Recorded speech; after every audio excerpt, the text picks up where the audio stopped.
We are honored to have Senator Ana Caballero and Assembly Member Esmeralda Soria join us this evening remotely. Thank you to the both of you for agreeing to join us for this evening's discussion of your involvement since the hospital closure and what's happening in Sacramento to try and save Madera Community Hospital. Both of you have been heroes in this fight to save the hospital. Before we begin, we do want to go over some updates and some ground rules. Just a reminder, Madera County Chief Administrative Officer Jay Barney will be featured next week. As for ground rules, we will start by interviewing Senator Caballero and Assemblywoman Soria, and then halfway through the webinar, we will open it up to the audience on Zoom for questions. You can post your questions in the Q&A section or raise your hand and we will unmute you. Additionally, we will provide a link in the chat that directs you to a discussion board where you can post more questions and engage with the community members. So let's go ahead and start with introductions. Could each of you please introduce yourselves, starting with Assemblywoman Soria? So good evening, everyone. Thank you, Corina, for the opportunity. I'm Assemblywoman Esmeralda Soria, just elected this past November to represent Assembly District 27, which incorporates parts of Fresno County, parts of Madera County, and majority of Merced County. Good evening, everybody. Thank you for the opportunity to have a conversation with you tonight. My name is Ana Caballero. I'm the senator that represents the hospital, but the district is the 14th Senate district, which includes most of Merced, most of Madera, and most of Fresno. Thank you, gracias. Okay, we'll go ahead and get started with the questions. To start off, I want to go back to the beginning. When were either of you made aware of the possible closure of the hospital and what action did you take? Either of you can answer. I'll go ahead and let you guys decide who wants to go first. Well, it probably makes sense for me to go first because I was already elected and serving as a senator. The issue with the hospital started way before they contacted me. And it's important to understand this because they came to me at the last minute and asked me to do some things that were very difficult. Their trouble seemed to have started somewhere around September or October of 2021, when they, according to the information I received, put out the word that they were looking for another hospital to merge or to buy their hospital. So they put out a letter indicating that they were looking for partners, and they got 2 letters of interest, one from the Fresno Community Hospital and the other from St. Agnes, or their parent company, which is Trinity. So what they did is they took a look at these 2 letters, they had some meetings and decided they were going to go with Trinity. They rejected Fresno Community. And this was I'm assuming it was a board decision, and it's important to understand that the Madera Hospital is governed by a board of directors who are responsible for the financial surety of the hospital and that it gets operated in an appropriate manner. So they started negotiating with Trinity in November of 2021. When I found out about it was in the end of July, beginning of August of 2022. And at that point, they had not finished the negotiations, but they informed me that they needed $5 million from the state budget in order for them to finish the negotiation, go through the process with the Attorney General, and wrap it up. The state budget was finished. We had finished it 2 months before. And I told them it was going to be really difficult to get $5 million, but I tried. We spent a month working on it. We finished up our session, and they were, I really thank the governor's office because they agreed to put $5 million into the hospital in order to keep it open so that the AG could finish the review that's required by law to determine that the merger was in the best interest of the community. And so in addition to that, they asked that I get involved with trying to get them advanced payments that were due to them for patients they had seen. They see patients, and then the insurance companies, including Medi-Cal, pay after the fact. And sometimes that money is slow in coming, and they needed cash in order to pay their bills. So we worked for about a month, and we're able to get them $4 million paid in it wasn't in advance, it was paid on account, but sooner than they would have received it normally in order for them to meet their payroll. And in the meantime, they also asked me to talk to the AG, Bonta, to get him to expedite his review of the agreement. They finalized their agreement with Trinity in August. So their negotiation with Trinity took a really long time. And again, this is in 2022. And then what happened is the AG did expedite his review and determined there were some things that needed to be done between the hospitals, and Trinity walked away from the deal. The bottom line is that Madera Hospital signed a bad deal with Trinity. They signed a deal that required them, they signed a deal that gave them $15 million, which they used to buy equipment and to pay off debt that they could pay over time, that put Trinity in first position, meaning Trinity could, if the deal fell through, call the loan due immediately, which is what they did. And as part of that deal, Trinity, they could not make any changes to the hospital, so they couldn't reduce cost, for example, because their expenses were very high. And they also there was no negotiation.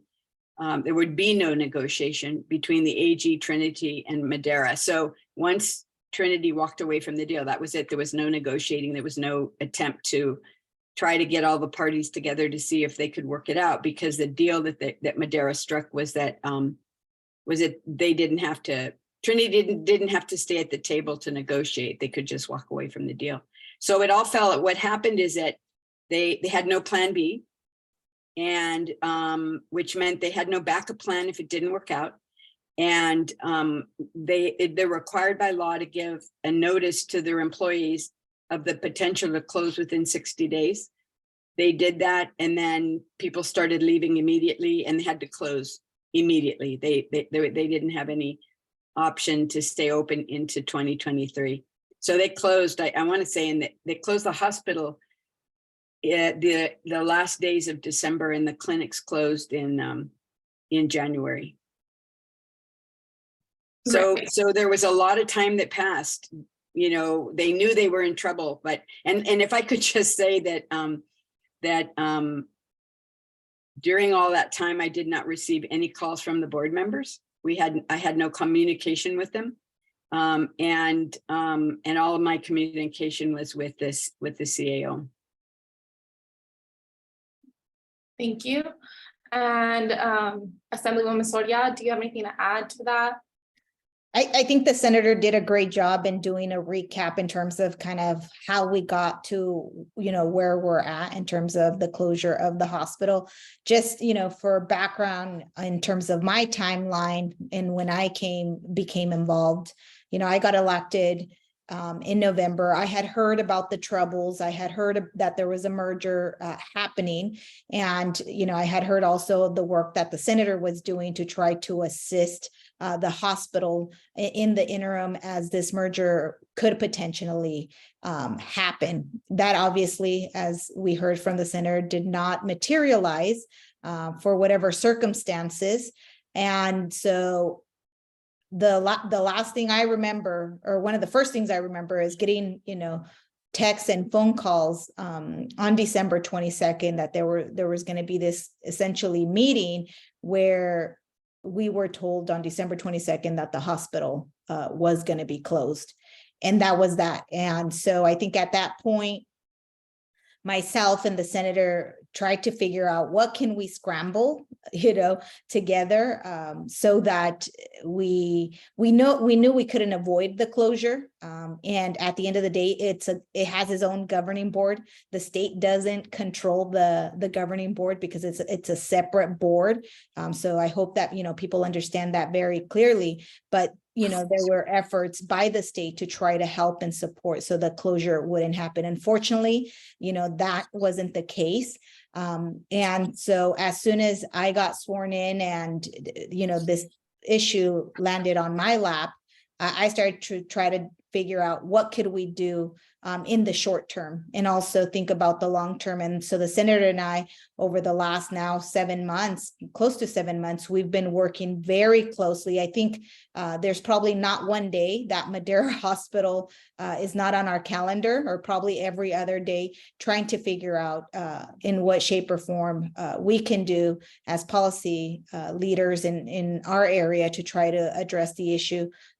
Fortunately, we were able to get the governor again, I think, for the second time, interested in helping us have a short-term solution. So he agreed with the senator and the other leaders to put that $5 million to help fill that gap, months before the hospital was going to close, but that was not going to be enough. And what we knew wasn't going to be enough to keep them open. And so the senator and I worked really closely and very hard. I initially introduced AB 412 as a short-term, solution to try to help reopen Madera, but also ensure that other hospitals across the state, which predominantly serve rural communities, wouldn't end up in the Madera situation.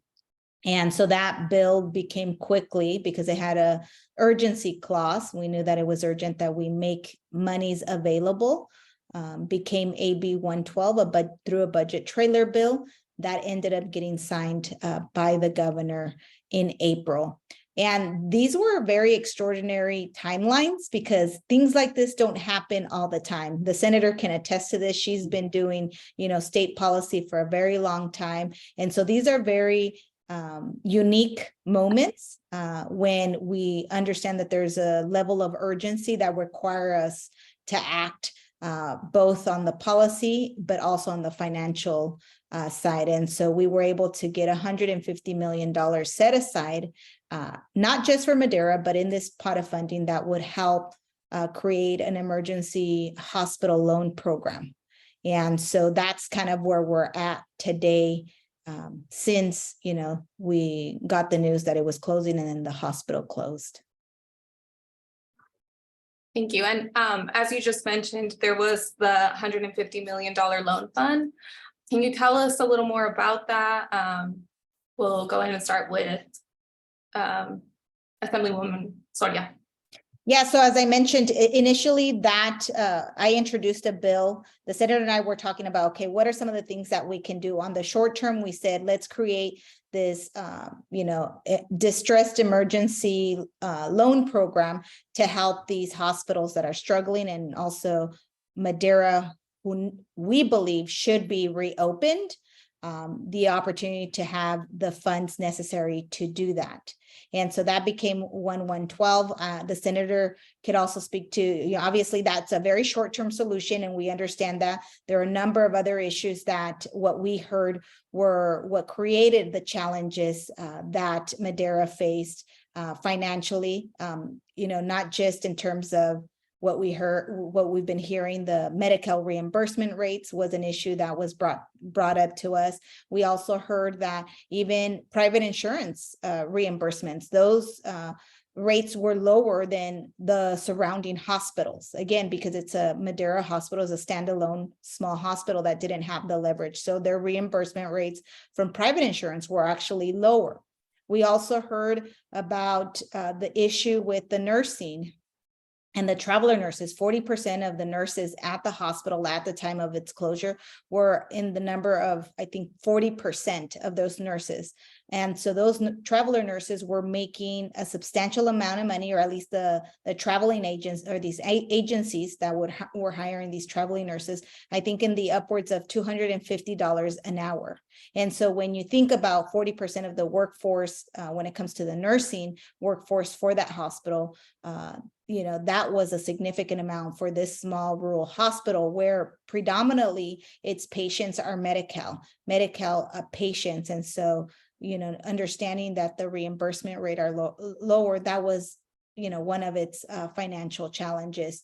And so we started to figure out, okay, these are some of the issues that led the hospital to its closure. Let's try to figure out how we can help.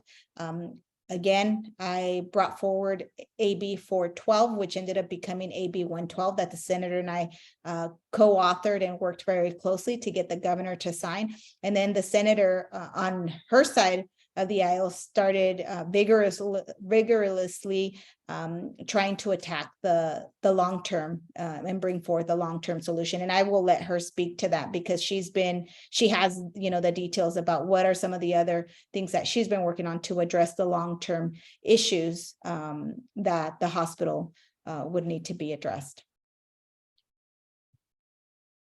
So let me just say as a footnote that the $5 million that was part of the state budget for this year was not paid to the hospital because they closed before the money could be sent. And the money was to keep it open, not to pay off their debts. And so it is still sitting there and it's available. We are in the process of, through the budget, making sure that one of the organizations that has been really helpful for the Assemblywoman and I is the county. The county has the responsibility as a partner with the state to take care of the health needs of their Medi-Cal patients. And so the county's been very, very involved in this discussion. It appears as if the money will go to the county and they can use it to hire experts and to get the hospital in a good place where they can get an emergency loan. But what I did in the Senate is that it became very clear that Madera Hospital was not the only hospital in the state of California that was at risk of closing. We got information that there were 7 or 8 hospitals in the state that potentially could close this year. One of them that's teetering right now, actually 2, one is Kauai in Tulare and the other is Hazel Hawkins in San Benito County. But there are 7 or 8 this year and 7 or 8 next year. And so there has to be a long-term solution that helps to meet the needs of all these hospitals. Most of them are in rural California. And so we've had a group of senators working on gathering information and then working with the governor's office to make sure that the urgency of the need, because the assembly member and I were absolutely committed to getting the hospital open again. Again, it's not we don't have control over it. We're not on the board of directors, and they have a board of directors and a CAO that are responsible. And we need to make sure that that there are a lot of us working on this so we can figure out how this happened and how we can make sure it doesn't happen again. And so I had the bill that was working on a long-term solution, which is it's called the MCO tax. It's a managed care organization tax that the state has been using for a number of years to backfill the general fund. It basically brings in revenue and it's used to pay for healthcare services in a bunch of different ways.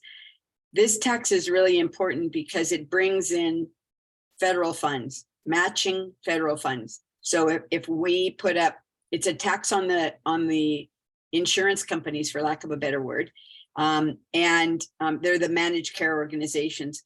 And it it brings in matching federal funds. And so what the concept was is to bring that in and to help to increase Medi-Cal costs, but also to do to improve the healthcare system so that we're taking care of a number of things.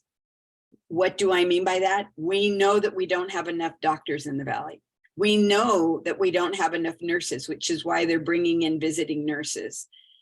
We need medical technicians. So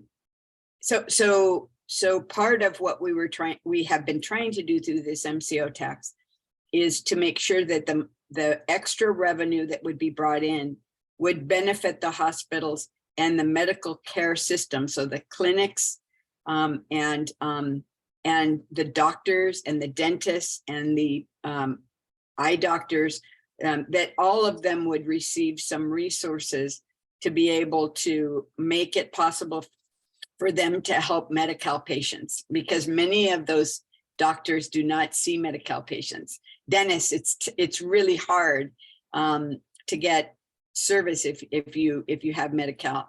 And so the MCO tax was in the governor's budget, but he had it programmed differently. So we've been working with the governor's office, with all of the interested parties, which is the MCO organizations, the doctors, the nurses, the unions, the schools, to figure out how would we use this tax in a way that would allow us, once these hospitals are on solid ground, to improve their reimbursement rates so that they don't end up in a distressed state any longer. And where we've also been in discussions with the UC regents to see if it's possible for UC Merced and Fresno State, which both are working with UC San Francisco on a medical school. They have medical school students that are coming and getting trained in the Valley, for them to be able to get training at this hospital and use it as a training center and as a UC hospital. And so there's exciting possibilities out there, but this is the kind of thing that we would spend like 2 or 3 or 4 years working on. And we've had to do it in a really short, expedited way in order to make sure that we can get the hospital open as quickly as possible. Right now, with the hospital closed, the CAO is earning $28,000 a month. And so that doesn't do us any good, because there are no patients receiving healthcare in that facility, but we're paying a lot of money. Not we, the community is paying a lot of money for it just to be maintained on hold. And so we need to get it open and providing services so that we have the services locally and people don't have to drive so far, and we're not risking their health. So that MCO tax, the legislature just passed a proposal today, and it's going to go to the governor. He's going to take a look at it. I'm sure he's going to have some changes, and it'll be back before us before the end of the month, so that we can finalize it. That's going to be tremendously important, but it's not the end of the road, because Madera has to come up with a plan about how, in order to get the emergency funds, they need to say what they're going to do with the money and what's their plan for getting the hospital open again. Without that plan, they're not going to get an emergency loan.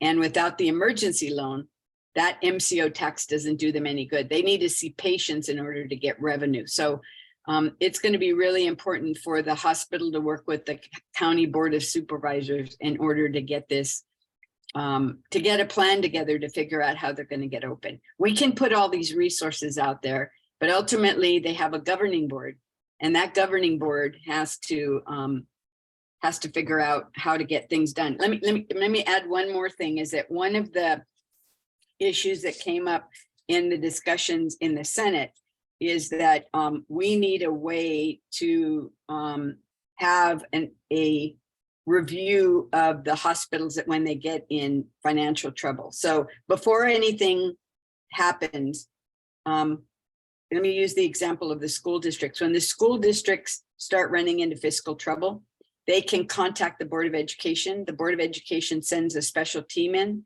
It's called FISMAT. And that special team will evaluate what caused the problem, make recommendations, and can help the school districts. We need the same thing for hospitals.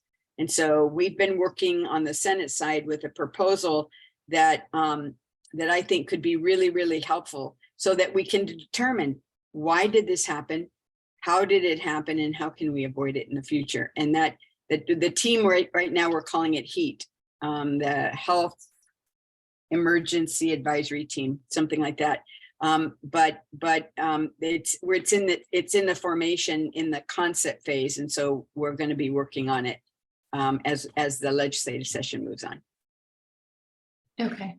And so just to clarify, the 150 million, that's a loan, right? And can you also like just briefly explain what the current status is?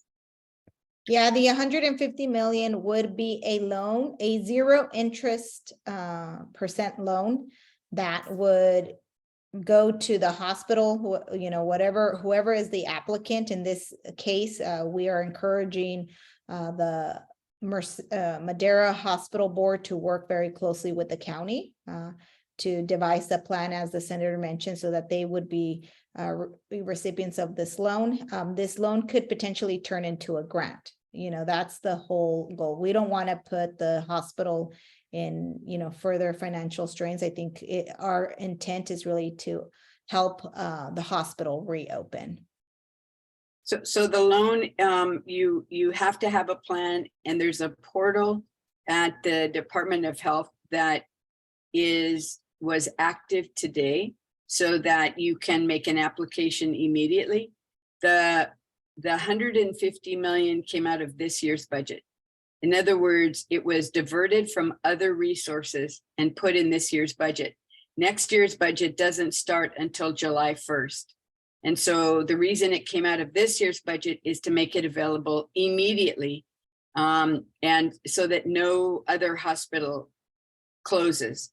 So there's a potential for there to be more money in next year's budget, which we're currently working on. Okay. So it's important. I say that because there has been criticism about $150 million isn't enough and it's not going to do anything. Well, it is. It's going to go out immediately. There are no stays on it, but that's not the end. We understand it's going to take more, but there's processes at the state that you have to go through. And so people just need to be patient. We're working on it. It's not like we forgot. And it's the fiscal year. Again, the fiscal, as the senator mentioned, the fiscal year for the state of California ends in July. And so we wanted to make sure that this money was available immediately, and the money is available. In fact, just the other day, the senator and I were on a Zoom together with the county and with the hospital's CEO to talk directly to the administration and to the staff that is actually working on the program and that will be reviewing the applications. And they are very, pressing us to make sure that we get our plan, done quickly and submitted, because they want to see the hospital reopen. We all understand that the hospital is not going to reopen to provide the same level of services on day one, because it's going to take time. It's not going to happen overnight. And so I think that we need to make sure that the community understands that it's going to take several months and maybe even, over a year to get, and maybe in the next couple of years to get the hospital running to similar levels of services as it was providing. And there may be some things that may have to change, but that's all has to be outlined in the plan. The goal, and I think the senator outlined it very clearly for her and I, we want to make sure that this hospital is sustainable for the long term. And I know that there are some questions on the Q&A section about sustainability. And what we want to see that this hospital reopens with the possibility to making it a teaching hospital. We know that the Central Valley is in a deficit when it comes to physicians, when it comes to other healthcare workers, and just access to healthcare services. And so by reopening this hospital and having the vision that it would provide a teaching opportunity for the medical school that is about to open at UC Merced, and then also with the partnership with UCSF Fresno, that there's an incredible opportunity to turn around this hospital and have a hospital that not only services the Medi-Cal population that resides in this region, but also other folks that maybe are going to the Kaisers and the communities or the St. Agnes because that is their preference. But now recognizing that with the UC hospital, they're going to be receiving UC type of care. And so that may be an incentive for folks that have private insurance to use that hospital as well. So the other thing about the private insurance discussion is this, that for sure the people that have private insurance are county employees, city employees, and state employees. So for the state employees, it's all of the people who work at the prisons. And so when you add that up in the region, it's a lot of people. But what we've seen is that they've by the statistics, is that if they live in Madera, they would prefer to go to Merced or to Fresno. And it may be that, and so that's number one. Number two is what we heard from people in the county is we appreciate and need this hospital, and we want it here. And we want you to help. But I think the message that, at least for myself, would like to say is it's not just us. It's got to be the community. And so for people who have the private pay, to use the hospital becomes very important, because then it gives them the leverage to be able to negotiate better rates for the hospital. And that is what's going to keep the hospital open. So the county and the city might want to, for example, it's been done in other communities, they might want to require their employees as the first choice to go to Madera Hospital and have no copay. But if you go somewhere outside of the community, you have a copay. So you can go, but you have to pay a little bit more. And then people can decide whether they're going to go to Madera or to another hospital. But those are the kinds of solutions that that at least the board should be talking about, the board of supervisors, the board of the hospital, and the city, to see what kind of commitment do the residents of Madera County have to having a local hospital. Because again, we can put money on the table. We can get improved Medi-Cal rates. That's what we're working on with the MCO tax. But it's going to take more than just the increase in Medi-Cal. It's going to take an increase in the number of private pay in order for the hospital to be able to negotiate better deals. And so on like the discussion of the $150 million loan in process, do you have any idea how long it will take for any hospital to apply for the fund? Well, the application is available, as the senator mentioned, and in fact, the Department of Healthcare Access and Information provided a webinar, I believe, for folks to tune in a couple weeks ago to kind of give more information on the requirements and the process. And so the hospital, the CEO is very well aware that the application is open. They can apply as soon as that they have a plan. And I know that that's what they're working on. The County Board of Supervisors is also very well informed. And so it's a matter of having their plan put together. One of the, I think recommendations also that was offered by the governor's staff was that even if the plan solely got them open with the intent of them being bought out, I think that would also be sufficient for the administration to lend this money that is there available. And I think, we're all looking for a sustainable solution. Great, yeah, thank you.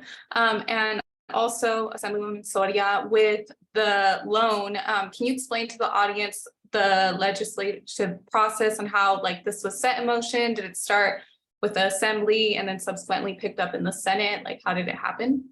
Yeah, so once we introduced the piece of legislation, which was AB 412, it was introduced in the state assembly side. We obviously were meeting, the senator and I were meeting with the governor's office and working with I was working with other assembly members, like Assembly Member Robert Rivas, who was also very instrumental in us putting together from the assembly side the AB 412, the language, and then we negotiated with the governor. The governor felt the same sense of urgency that we had. Our bill had an urgency clause, which would mean that the voting threshold was higher, but it meant that it would be enacted quicker. However, the governor gave us a better alternative, which was to move it through a budget trailer bill in order to make the funds available this fiscal year before July. And so we worked, the senator's office and my office, with Assemblymember Robert Rivas. We worked very closely together with the administration to make sure that we could put it through the process. Again, it's very unique. There's far and few issues and situations like the one that we just saw happen in the state legislature with this much attention, that we were able to garner the support of both houses and the governor to put something through in a matter of months and weeks, really, once people came on board. And so we were able to get bipartisan support, again, because this piece of legislation and the funding would help hospitals across the state that were in dire need, that are in dire need, similar to Madera Hospital.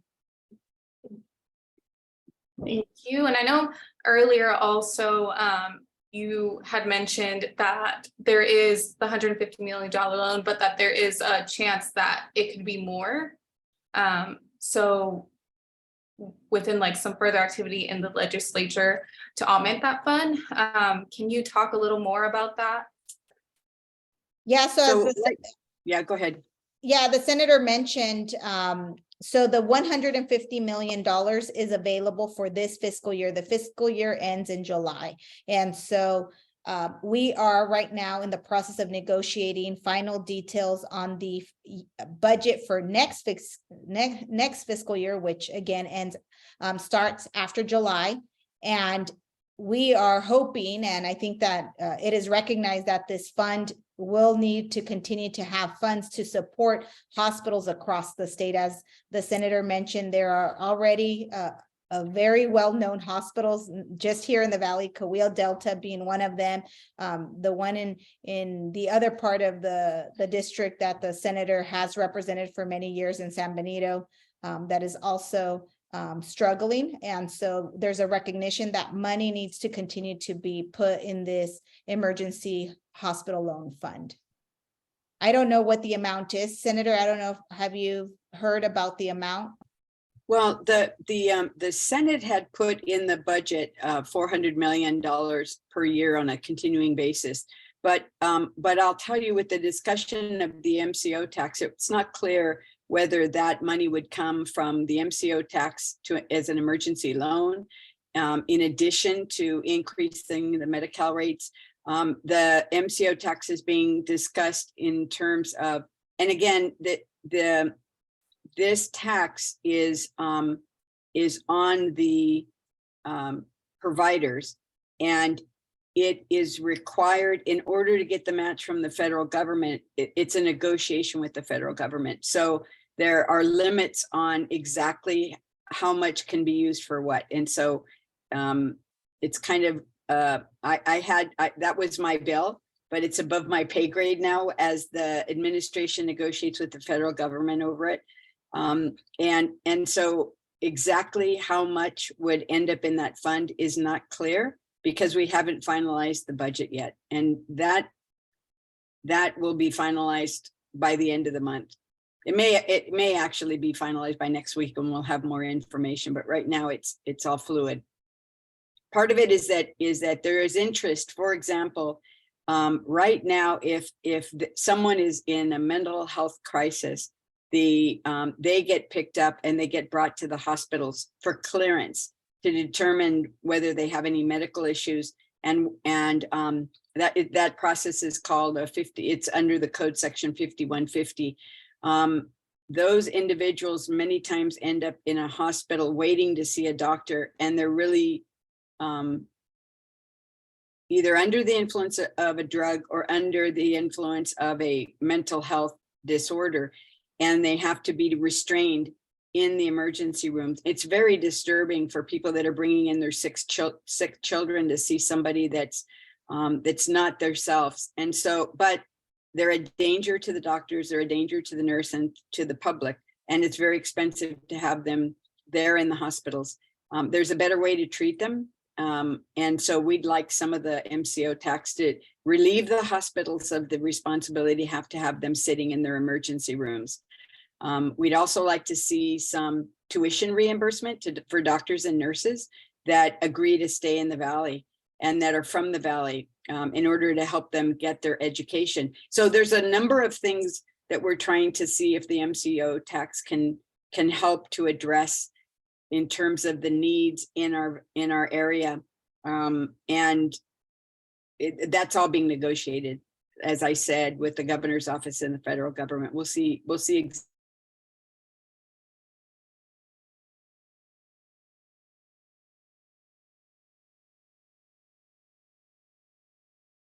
I think she froze.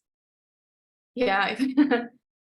Senator Caballero, are you there? Yeah, I think I froze. There Because you are. froze.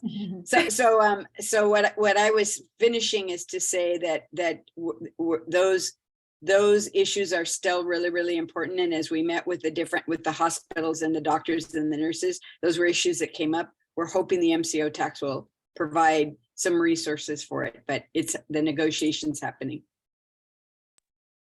Okay, and then before we do move on to the Q&A from the community, there is one last question, which is, do you know anything about the Congressman Costa's investigation into a streamlined rural emergency hospital? I haven't heard anything. Have you, Assembly member? No, I have not. Okay, well, thank you both so much for your responses so far. It is now 6:46, so we will move on to the Q&A portion. We invite anyone on Facebook or in the audience to ask questions. Our goal is to spark conversation and work together to resolve issues. So with that being said, we'll go ahead and get started. The first question we do have is, what would be a long-term solution to not only reopen the hospital, but also prevent this from happening in another rural counties? Long-term solutions would be needed, not only reopen Madera Community Hospital, but keep it open. So I think the challenge for me is that some of this was brought on by COVID. We put a lot of pressure on hospitals to handle COVID patients because their illness was so bad that they needed specialty care. So the hospitals had to stop doing their day-to-day work, which are the things that the knee surgeries and the heart surgeries and the shoulder replacements and the kinds of things that cost a lot of money that need to be done and bring in resources for the hospital. Instead, they were seeing a large proportion of elderly, because those were who were getting sick, and the elderly were on Medi-Cal or Medicare, and that didn't meet the needs of the hospital. So, but let me also say that one of the issues that came up in our discussions with all the different hospitals all over California that were in crisis is that some of them have some management issues, and what I mean by that is that they should have seen this coming a lot sooner and done something about it and raised the alarm so that we could have taken action in a more organized and along a timeline that makes sense. And part of that is that people have to get involved in helping hospital, running for boards of the hospital, for getting involved in learning how hospitals are funded so that there's a real response. I've been really disappointed that I have yet to be contacted by a hospital board member out of all the hospitals that are in distress. For no one to talk to me to even say, here's what's going on, can you help, or even thank you for caring about what's going on. There's been no communication, and they're elected, and not all of them, but the public hospitals all have elected boards, and maybe part of it is we need to do training, fiscal training, so that people understand how hospitals get funded, and there's the ability to make good decisions on behalf of the public. So part of it is that we expanded the people that were eligible for Medi-Cal, and we added over 1 million people during the pandemic because we wanted everybody to be covered. It was the right thing to do, but we didn't do anything to change the healthcare system. And so now we're flying in the airplane and trying to fix the engine at the same time. And I think there's more work. I know there's more work to be done so that we can create the opportunity for people to go into clinics instead of using the emergency rooms as their primary healthcare facility. Yeah, I would agree with the senator. The other thing that I would add in what we're learning more, post-COVID is there are workforce issues, and especially in the Valley when it comes to healthcare workers, when it comes to nurses. There's a lot of people that got burnt out. And also, as a result of the traveler nurses and that kind of epidemic, we saw higher rates of travelers, which impacted the bottom line as well. It was one of the factors. It wasn't the only thing. So for me, that's a secondary issue that we have to tackle. How do we build the future workforce for the healthcare system that we want to see in the Valley so that it can truly provide the care that people across this region deserve. And so looking at, the existing educational pathway programs in our region, do we have to think about how the community colleges are a place that begin to give even bachelor degrees in nursing? I'm very interested in that space. I've had several conversations with the chancellor from State Center Community College, which includes the Madera Community College. And they have a nursing program, and many of the students, as a result of the closure, now don't have even the slots to get the training that they need. And that is required as part of their educational journey to become a nurse. And so we have a lot of work to do beyond, getting it reopened. Reopening is one part of it. We have the short term. I'm grateful to have, Senator Caballero as my partner, because we are trying to tackle the issue from the different angles, the short, the long term, and then looking at the other workforce issues that we will have to look at from, the LVNs all the way to the doctors, right? We have finally next year, the first class of medical students. They are going to start in their bachelor degrees, 15 students. Many of them, actually, of those 15 students that are attending the UC Merced program are from the Valley. We need to grow our own. We really have to be intentional about our investments in these programs, that we train and educate our own, because we know and statistics have shown that when it's folks from our own community that are trained, they are going to stay in the community. They're not going to leave after they receive their education and their training. And so that's another part of, my policy goals over the coming years to work on, to address, even if it's piloting in our region and figuring out how we invest more to create that workforce that we need. And that's going to be an issue as Madera is reopening, because a lot of these nurses that were working there from the community already went to go work for some of the community health clinics. They're working either now with St. Agnes or community, hospital in Fresno. Many of them I have heard personally, if and when actually, or I will say when the hospital reopens, because I want to stay positive, I do believe that we can get this done. But when the hospital opens, many of them will return because they live in Madera and they are from Madera, and many of them have poured, years of service into serving patients that came through the Madera hospital. So many of them would return, but there's still a deficit. And so we have to also work on that piece. Thank you again. The following question is, how would you describe the coordination and collaboration between the county and hospital? Are they currently working together? I believe they're working together. At least according to the latest conversations that we've had. I think part of the challenge is that the hospital asked the county for a lot of money in order to bring in the expertise necessary to figure out what plan B is. As I said, the hospital didn't have a plan B and they needed one.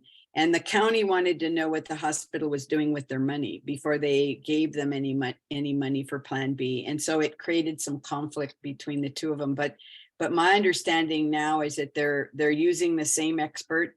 The county brought in an expert, they're using the same expert, and they're coordinating because they realize there is money at the state in this loan program. And the question was asked, what are the steps? And that is exactly what needs to be articulated to get the loan, is what are you going to do? What's step one? What's step two? What's step three? And I think the Assemblywoman really articulated it well. The hospital is going to have to rehire people. So it's really critically important to know what are the steps when you're opening a hospital. You got to make sure that everything is operating as it should. I think you've got to figure out what's the minimum staffing you need to be able to open even parts of it. And then a process to start hiring people back. So they've got to put that together. I believe the county's working with the hospital to do it. And the process is open immediately, as we understand it, that there's a portal that you fill out, you send the information and they review it, and then they tell you it's a negotiation with the state agency that oversees hospitals. What's important in this process is that, as the Assembly member said, the speed with which we had to work was unprecedented, and the work that we were able to do is unprecedented because we asked the state not to take away the license of the hospital to operate, because it became due and payable in April, something like that.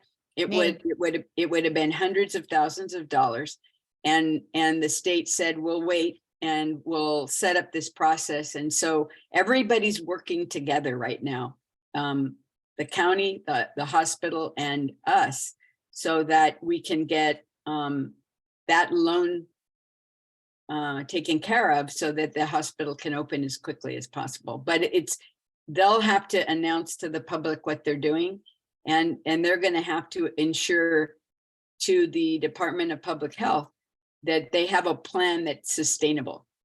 And then we're going to continue working on the rest of the budget. Thank you. And so the following question is, how would the MCO tax benefit hospitals whose patients are primarily Medi-Cal or Medicare patients? And also, how will they have trouble attracting, retaining privately insured patients? Well, it would increase the reimbursement rate for the hospital. It would help the bottom line for the hospital. Number one. Number two is the hospital's going to have to convince the public that you get good medical care there in order for the private pay patients to go. But it's a partnership with the county and the city. so that they also want their employees that have this insurance, that they go there as well. So, and then they got to renegotiate with the insurance companies and get a better rate, so that they get reimbursed for the work that they do. Thank you again. And so this will be the last question, since we are close to 7 o'clock. Is it more likely for Madera to get a different organization to buy out the Madera Community Hospital than maintaining the current management in terms of having a plan for profit? I think that's a possibility. You know, the senator and I have both mentioned the possibility of UC coming in as the long-term plan and turning it into a teaching hospital. Ideally, to be honest, that's what I would want. I think that I'm appreciative of the decades of work that Madera Community Hospital put in keeping the hospital open as long as they did, but realizing, right, that they do need a partner, a long-term partner that can be sustainable, that will maybe even bring more services, and then again help us build that workforce that we need for our region. So that's what I would ideally want. I would want it to become a UC hospital. I have publicly said it. I've expressed it to the board members, both to the county and also to the hospital's CEO. And so I believe even the administration, the staff from the governor's office mentioned, hey, reopen it, knowing that you have the possibility of being, bought or merged with, a UC. Thank you. And Senator Caballero, do you have anything to add to that or any thoughts? Well, I think that's really true. One of the challenges we have is a workforce, and it's not just doctors. I think the assembly member mentioned it's LVNs, but it's all the way down to CNAs, and frankly, to the IHSS workers, the in-home support workers, they're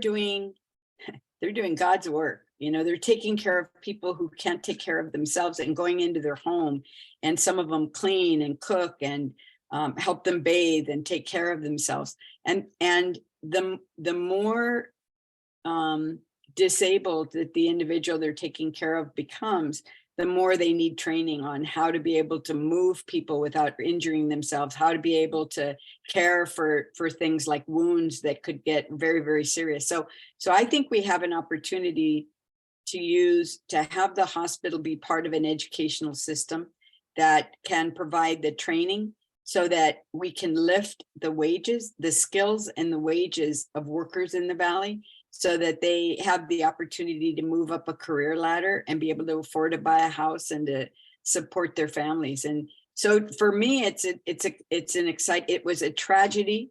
It was devastating. It was the kind of thing that we don't want to see happen. But if we can put resources in a strategic way to be able to create these opportunities for training and education and good healthcare services, we could accomplish so much. So we're excited about this opportunity, but I think there's going to have to be some change in order for that to happen. Yeah. And I think the community is looking for that as well. People want to use this hospital as a resource. Right. Yeah, I definitely agree. It is now 7:02 p.m., which brings us to the end of this webinar. I want to thank Senator Caballero and Assemblywoman Soria for being so generous with your time and participating tonight. We all appreciate your answers and also your input and your insight. To the audience, please be reminded that next week is our last webinar featuring County Chief Administrative Officer Jay Barney. After that, we will pick up again by putting on a series of focus groups. So stay connected by following us on Facebook, Instagram, @Madera Coalition for up-to-date information regarding the hospital closure. Once again, thank you to everybody who participated, Assemblywoman and Senator. We greatly appreciate it. Thank you, Thank Corina, you. and thank Thank you, you so everyone. much. And if you could thank Reina as well for her interpretation, because if we had to do this all in Spanish, it would have taken us a long time. That Yes. is true. Thank Good you night, so much. everybody. Have a great weekend.